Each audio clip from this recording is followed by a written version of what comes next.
Hello class 10th. Today we are going to learn how to find out the median of a group data. अगर आपको class interval and frequency दी हो तो आप median कैसे find out करेंगे। Median का अपना एक फार्मूला होता है, median is equal to L plus N by two minus C F upon F into H.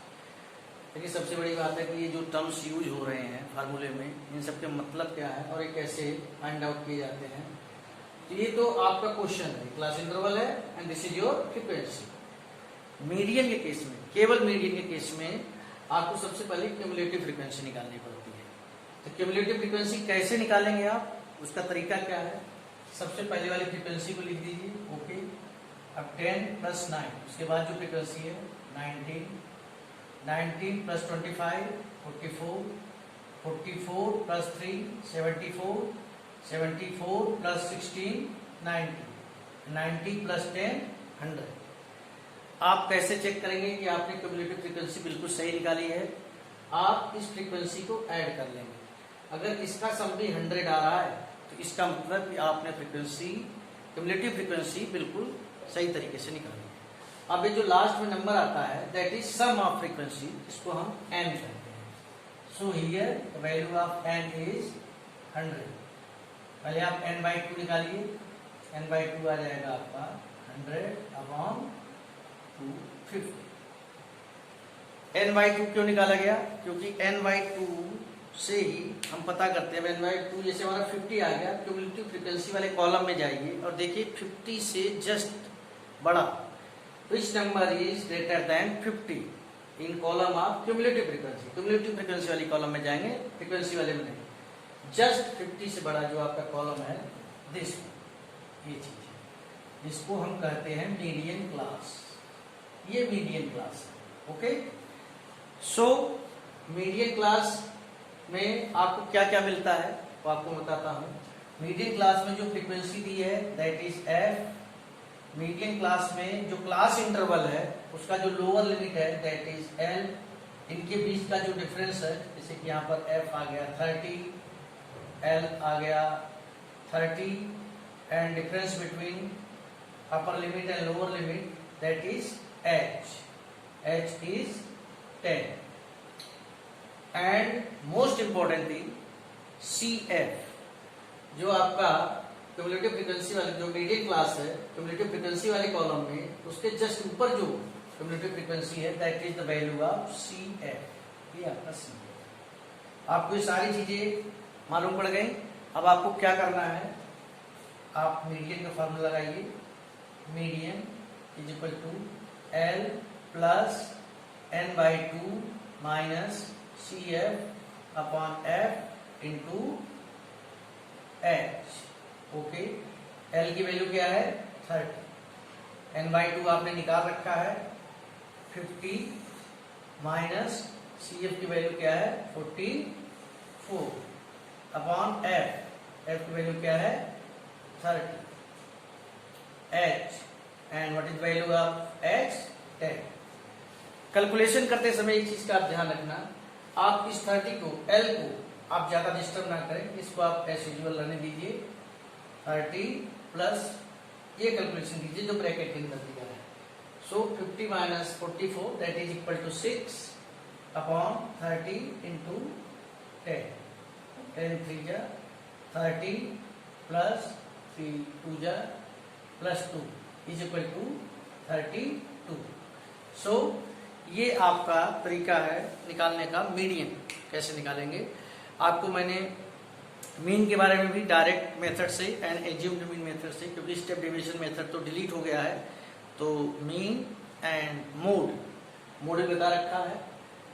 ये मीडियन के बारे में आज मैं आपको बता रहा हूँ कि मीडियन कैसे निकाला जाता है। इस बात का ध्यान रखेंगे कि क्यूमुलेटिव फ्रीक्वेंसी केवल जब हम मीडियन कैलकुलेट करते हैं तब निकालते हैं।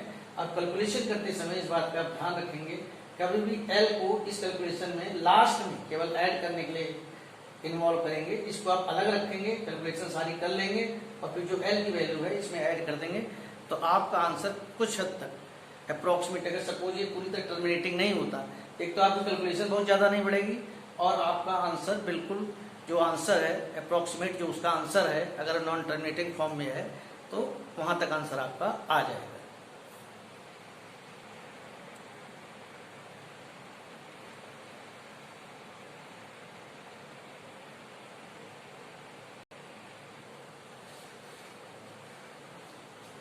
सेम क्वेश्चन मैंने लिया है और यहां पर मैंने एक चेंज किया है।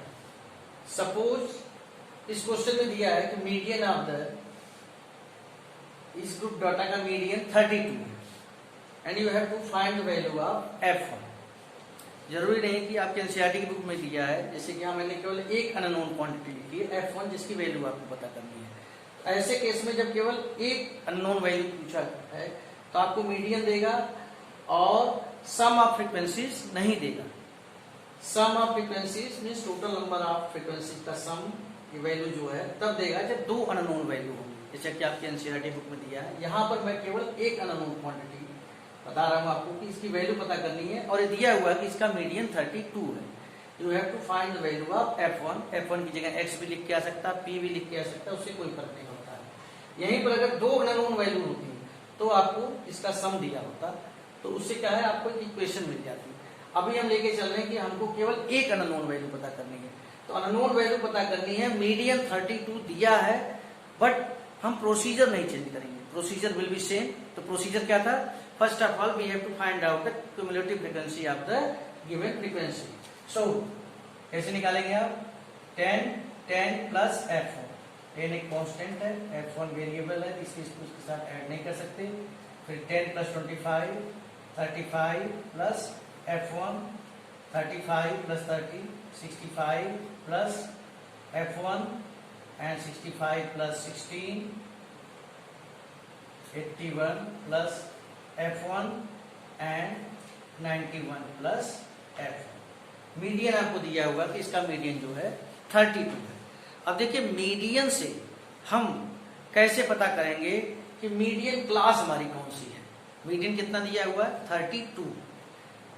तो 32 आप देखिए जो क्लास इंटरवल है किस इंटरवल में लाई करता है? 32 किस इंटरवल में लाई करता है? That is median class. तो ऑब्वियसली जो है आपका 32 लाइज बिटवीन 30 एंड 40, तो ये आपकी मीडियन क्लास हो। आपको मीडियन पता था और अननोन वैल्यू पता करनी है। ओके, क्यूमुलेटिव फ्रीक्वेंसी आपने इस तरीके से निकाल लिया। अब मीडियन 32 दिया है तो क्लास इंटरवल में देखिए कि 32 किस क्लास इंटरवल में आता है? 32 40 में आता है, तो ये आपकी मीडियन क्लास है। ओके, ये मीडियन क्लास है, तो आपको क्या क्या मिल गया? ये F1 मिल गया, ये L मिल गया, H आपका हो जाएगा 10 एंड पिछली तरह ही आपका एक क्यूमुलेटिव फ्रीक्वेंसी हो गया। बिल्कुल उसी तरह आप मीडियन का फार्मूला लगाएंगे,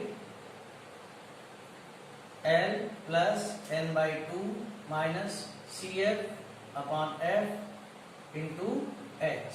मीडियन दे रखा है 32। ओके, L की वैल्यू क्या है? 30 प्लस n/2 में आप यहाँ पर ये जो दी है 91 plus F1, 91 plus F1 divided by 2 minus CF।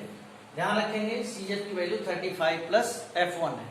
जब इसको सब्ट्रैक्ट करेंगे तो माइनस 35 माइनस F1, माइनस दोनों के साथ है। CF में 35 प्लस F1 है, तो minus 35 minus F1 upon F की वैल्यू क्या दी है? 30 इंटू H।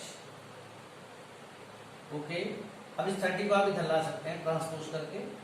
ठीक, यहां पर आप LCM ले सकते हैं, 91 plus F1 minus 70 minus 2 F1 और एक 2 नीचे आ जाएगा 30 के साथ, तो हो जाएगा 60। 2 को नीचे ले आएंगे, 30 के साथ मल्टीप्लाई कर देंगे, तो 2 इज इक्वल टू यहाँ क्या बचा? 91 में से 70 गया 21 एंड माइनस F1 10 से इसे आप कैंसिल आउट कर सकते हैं अपॉन 6। अब आप जरा क्रॉस मल्टीप्लाई कर देंगे, इसी में आप क्रॉस मल्टीप्लाई कर देंगे तो क्या मिलेगा आपको? ध्यान से देखिएगा, 12 is equal to 21 minus F1। अब इस F1 को आप इधर लाइए ट्रांसपोज करके, क्योंकि हमें F1 की वैल्यू पता करनी है। 21 minus 12 which is equal to 9। तो पहले तो मैंने आपको बताया कि मीडियन कैसे कैलकुलेट करते हैं। क्यूमुलेटिव फ्रीक्वेंसी निकालने के बाद कैसे हम मीडियन क्लास पता करते हैं, और फिर मीडियन क्लास जब हमको पता चल जाती है तो कैसे हम एफ पता करते हैं, एल पता करते हैं, एच पता करते हैं, सी एफ पता करते हैं। उसके बाद मैं आपको बताया कि अगर कोई एक अननोन वैल्यू दी है और आपको मीडियन दिया है तो कैसे उस अननोन वैल्यू को फाइंड आउट करेंगे। अब मैं यहीं पर कहूं कि अगर आप सपोज कर लो आपको दो अननोन वैल्यू दी है, ओके, आपको दो अननोन वैल्यू दी है, ऐसे केस में आप जो है देखिए यहाँ एफ रहना चाहिए, 30f है ना कि f1 है। दो अननोन वैल्यू दी होगी तो तुरंत आपको फ्रीक्वेंसी का सम दिया होगा, total number of frequency. Suppose एक अननोन वैल्यू और दी है आपको यहाँ पर f2, तो जब आप इसे ऐड करोगे यहाँ पर एक और ये क्वेश्चन तो हो गया कंप्लीट आपका। एक और अननोन वैल्यू दी होती, ये अननोन वैल्यू है f2, ओके। तो आप बिल्कुल इसी तरह से क्यूमुलेटिव फ्रीक्वेंसी निकालते, इन सबका सम क्या आ जाता आपको बताओ, इन सबका सम आता 30 plus 10 40 65 plus 10 75 plus f1 plus f2। तो 75 प्लस f1 प्लस f2 की वैल्यू इज इक्वल टू जो इसका सम है 100, वो 100 के इक्वल आ जाता। तो एक आपको इक्वेशन मिल जाता जैसा कि आपके एनसीईआरटी की बुक में दिया हुआ है। तो आप मेंटली प्रिपेयर रहिए। आपसे मीडियन पूछा जा सकता है, आपसे कोई एक अननोन वैल्यू पूछी जा सकती है मीडियन देकर, और आपसे दो अननोन वैल्यू भी पूछी जा सकती है। लेकिन इन सब केसेस में जब केवल एक अननोन वैल्यू होगी तो केवल मीडियन दिया होगा। जब आपको दो अननोन वैल्यू दी होंगी तो दो इन्फॉर्मेशन आपके पास होगी, एक तो मीडियन दिया होगा एंड सम ऑफ फ्रीक्वेंसीज दिया होगा। सो आई होप कि मीडियन के रिगार्डिंग जो भी इन्फॉर्मेशन आपको चाहिए मीडियन निकालने के लिए, अननोन वैल्यू निकालने के लिए, वो आप तक पहुंच रही है और आप इसको समझ रहे हैं। One more thing, empirical relationship between three measures of tendency. So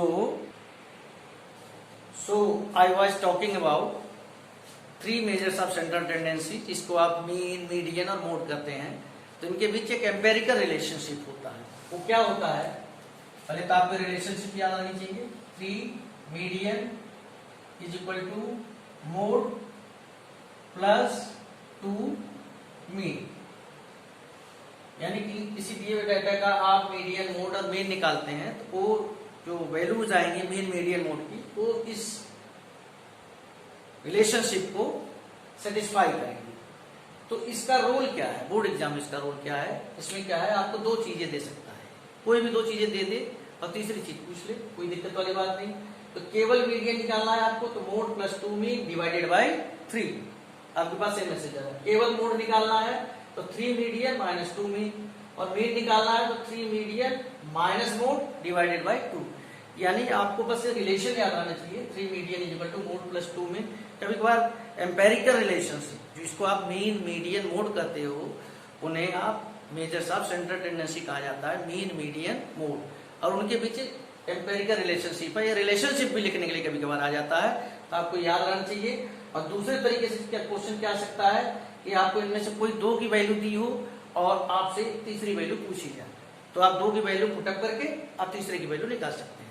कभी कभार ऐसा भी हुआ है कि मीन, मीडियन, मोड सब अननोन फॉर्म में दिए होते, मीन्स एक्स के फॉर्म में, पी के फॉर्म में, एम के फॉर्म में दिया है कि मीडियन की वैल्यू m प्लस 2 है, मीन की m प्लस 1 है, एंड मोड की m माइनस 6 है, then find the value of m, इस तरीके से। तो जो भी वैल्यू इसमें दे रखी है वो आप इस रिलेशन, जो आपका रिलेशन मैंने लिखा है यहाँ पर, इस फार्मूले में लिखिए और उसको आप कैलकुलेट कीजिए, you will find out the value of m। अब मैं एक चीज और बताऊंगा रिगार्डिंग मीन के रिगार्डिंग मैं आपको एक चीज बताना चाहूंगा कि मीन के साथ किसी भी ऑब्जर्वेशन का आप मीन निकालते हैं, सो अगर आप हर ऑब्जर्वेशन में कोई एक पर्टिकुलर क्वांटिटी ऐड कर देते हैं, जैसे कि 10 ऑब्जर्वेशन का मान लो मीन 15 आ रहा, ओके, अब आप हर ऑब्जर्वेशन में 2 ऐड कर देते हैं, तो मीन में भी आप 2 प्लस कर दीजिए, मीन हो जाएगा आपका 15 प्लस 2 17। आप सपोज कर 3 सब्ट्रैक्ट कर देते हो सारे ऑब्जर्वेशन में से, सो मीन भी आपका 3 कम हो जाएगा, डिडक्ट हो जाएगा, 15 माइनस 3 12 आ जाएगा। यानी जो आप ऐड करते हो हर ऑब्जर्वेशन में, या सब्ट्रैक्ट करते हो या मल्टीप्लाई करते हो, मान लो हर ऑब्जर्वेशन में आप 5 का मल्टीप्लाई करते हैं, तो ऑब्वियसली ऑटोमेटिकली आपका जो है मीन जो 15 था that will B multiplied by 5, means mean will become 75, 15 into 5 75, and divide, अगर आप हर ऑब्जर्वेशन को किसी एक पर्टिकुलर नंबर से डिवाइड करते हो तो आपका जो मीन आया है that will be also divided by the same number. लेकिन आपको ध्यान रखना होगा कि ये चीज केवल plus minus means addition, subtraction, multiplication और डिवीजन के लिए लागू होता है। आप कोई कहे कि सर हर ऑब्जर्वेशन का स्क्वायर रूट निकालने तो क्या आंसर जो है मीन जो है इसमें प्रेजेंट उसका स्क्वायर रूट होगा? नो, मैंने कह रखा है कि एडिशन, सब्ट्रैक्शन, मल्टीप्लिकेशन और डिवीजन में ये रूल फॉलो होता है मीन के रिगार्डिंग। ठीक है, तो मीन, मीडियन, मोड, ये तीन चीजें आपको मिल चुकी हैं, तीनों के बारे में जानकारी आपको मिल चुकी है। अननोन वैल्यू अगर पता करनी है तो वो कैसे पता करते हैं इसकी भी इंफॉर्मेशन मिल चुकी है। Ogive less than ogive, more than ogive has been deleted by CBSE, तो उसके बारे में हमें जानकारी नहीं लेनी है। सो फिलहाल आप इसकी तैयारी करें एंड इस बात का ध्यान रखें कि मीन, मीडियन और मोड में से वन क्वेश्चन आप एटलीस्ट 3 मार्क्स और 4 मार्क्स, एक क्वेश्चन आपका 101% आपके बोर्ड एग्जाम में आएगा। इस बात को ध्यान में रखिए। थोड़ा सा कैलकुलेशन है बट ये बहुत इजी टॉपिक है, हर बच्चा कर सकता है। और इसको मीन, मीडियन, मोड को आप निकालना सीख जाते हैं तो 1 क्वेश्चन श्योर हो जाएगा आपके लिए। और जो बच्चे पूरी तैयारी कर रहे हैं अगर वो मीन, मीडियन, मोड को अच्छी तरीके से निकालना सीख जाएंगे तो टाइम बचेगा। जो टाइम बचेगा तो जो डिफिकल्ट क्वेश्चंस कुछ आए होंगे उनको आप टाइम दे सकते हैं। सो समझते रहिए, प्रैक्टिस करते रहिए। We will meet in the next video. Thank you.